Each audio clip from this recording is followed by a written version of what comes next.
दोस्तों, कैलाश पर्वत एक ऐसा पवित्र स्थान है जहाँ पर भगवान शिव का निवास स्थान है। यह एक ऐसा पर्वत है, सिर्फ साधारण पर्वत ही नहीं बल्कि चमत्कारी पर्वत भी कहा जाता है। शिव की महिमा अनुपम है। कैलाश पर्वत को धर्म का प्रतीक भी माना जाता है। भारत में ऐसी कई जगह है जहाँ पर भगवान शिव के चमत्कार देखने को मिलते हैं, लेकिन यह पर्वत जो खुद में एक चमत्कारी है। तो दोस्तों, चलिए वीडियो शुरू करते हैं। कहते हैं कैलाश पर्वत के शिखर को अब तक कोई फतेह नहीं कर पाया है, यानी इस पर कोई चढ़ नहीं पाया है। इस पर्वत का केंद्र भी एक रहस्य है और रहस्य कम नहीं है, जिसकी महिमा अपरंपार है। यह पर्वत स्थित है तिब्बत में और यहाँ पर एक ऐसा नाम प्रसिद्ध है जो हजारों साल पहले कैलाश पर्वत के शिखर पर पहुँचा था। इस वीडियो में हम आपको इस चमत्कारी पर्वत कैलाश पर्वत पर चढ़ने वाले एक लौते इंसान की जानकारी देने वाले हैं। कैलाश पर्वत के कुछ अजीब तरह से अवगत कराएंगे। तो दोस्तों, इस वीडियो को छोड़कर कहीं मत जाइए, वीडियो को अंत तक जरूर देखें। दोस्तों, 6638 मीटर ऊंचा कैलाश पर्वत माउंट एवरेस्ट से 22 किलोमीटर ही छोटा है, लेकिन माउंट एवरेस्ट पर अब तक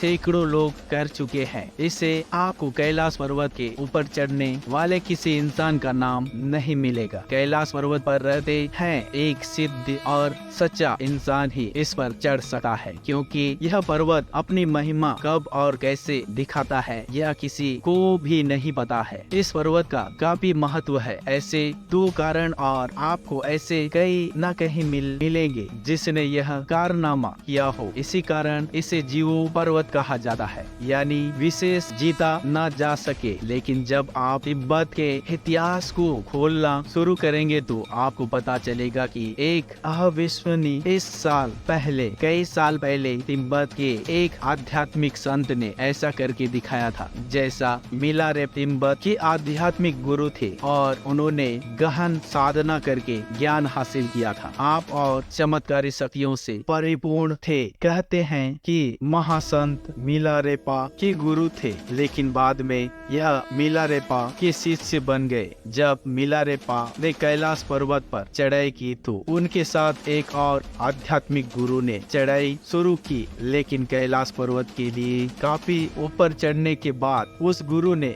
सूर्य की तीव्र और अजीब गजब आवाज का सामना किया। तब मिलारेपा ने कैलाश पर्वत के शिखर को छुआ और वहां तपस्या भी किया था। कहते हैं कि मिलारेपा कुछ ही क्षणों में कैलाश पर्वत के शिखर तक पहुंच गए थे। इसके बाद वह विश्व में बहुत ज्यादा प्रसिद्ध हो गए। उनकी कहानियों से यह पता लगता है कि पैरालौकिक ज्ञान रखने वाले शख्स कैलाश पर्वत पर यह बहुत ही जल्द पहुंच सकता है, जो इस आयाम से भी बाहर देख सकता है। पूरे कलयुग में सिर्फ यही एक वाक्य है जब किसी ने कैलाश पर्वत के शिखर को छुआ हो। अगर इतिहास के अंदर जाए तो 1926 को यूजरलैंड सभी उपकरणों के साथ इस पर चढ़ने की कोशिश की थी, लेकिन अजीब मौसम, दिशा भ्रम और समय की रफ्तार बदल ली जैसे विज्ञान के समझ में ना आने के कारणों से इस पर चढ़ा नहीं जा पाया। लेकिन इसके बाद कई विश्व विख्यात पर्वतारोही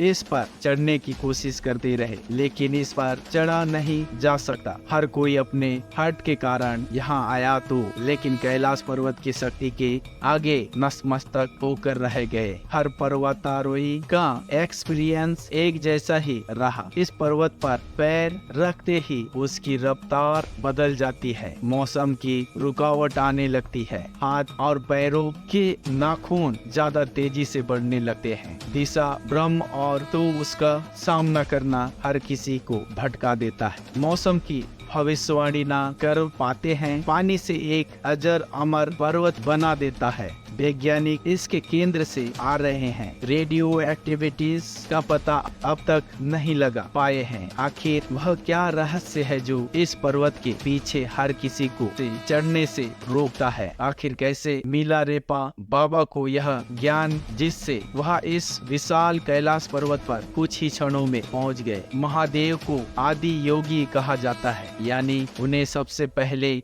ध्यान और योग साधना को दिखाया और लोगों को सिखाया, वही ध्यान का ज्ञान मिलारेप्पा ने भी पाया। इसी ज्ञान से इस पर्वत पर आसानी से पहुंचा जा सकता है, जिस पर आधुनिक तकनीक से पहुंचा नहीं जा सकता। दोस्तों, आप शायद कैलाश पर्वत पर स्थित कई स्थानों के बारे में नहीं जानते होंगे, जैसे यम द्वार, यहाँ कोई नहीं रोक सकता, इस तालाब और ऐसी ही कई रहस्यमय जगह हैं। इसे कैलाश पर्वत पर अपना पैर पसारे हुए हैं, जिसका ज्ञान वैज्ञानिकों को भी नहीं हो पाया है। इस अजूबे पर्वत की कहानी का अंदाजा आज तक कोई नहीं लगा पाया है। प्रसिद्ध दोस्तों, आपको यह जानकारी कैसा लगा? कैलाश पर्वत पर एक ऐसा साधु है जो सचमुच रचनाकार है। हमें कमेंट करके जरूर बताओ, और अगर आपको वीडियो पसंद आया हो तो वीडियो को लाइक करें और इसे ज्यादा से ज्यादा लोगों तक शेयर करें, और इसी तरह के वीडियो देखने के लिए हमारे चैनल के साथ जुड़े रहें। मिलते हैं अगले वीडियो में। आपका बहुमूल्य समय देने के लिए बहुत बहुत धन्यवाद।